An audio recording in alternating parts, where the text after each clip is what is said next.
This is part 1 of our new series, Thanadelthur, Ambassador of Peace. We also post the full-length videos on our YouTube channel. Long before Canada was a country, the vast frozen landscapes of the subarctic were home to powerful indigenous nations. This is the story of one of them, the Dene people, and a young woman whose courage would change the course of history. Her name was Thanadelthur, and her story is not one of a warrior who fought with weapons, but of a survivor who won a war with her words. Our story begins in the harsh and beautiful wilderness of what is now northern Manitoba in the early 18th century.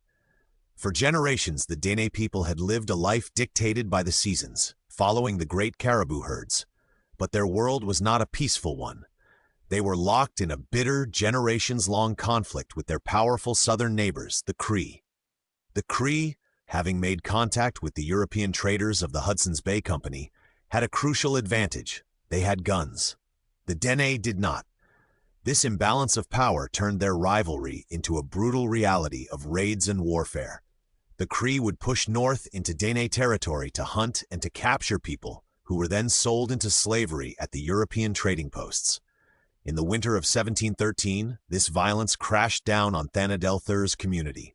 A war party of Cree warriors, armed with muskets, launched a surprise attack on her camp. The raid was swift and merciless. Many of her people were killed. Thanadelthur, along with other women and children, was captured. Her life as a free Dene woman was over. She was now a slave, a captive of her people's most hated enemy, forced to march south towards the European fort known as York Factory. She had lost her home, her family, and her freedom. But what her captors did not know was that they had not broken her spirit.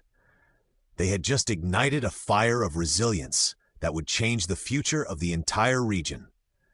To learn about her year of brutal enslavement and her daring plan to escape, follow for part 2 and subscribe to History and Beyond.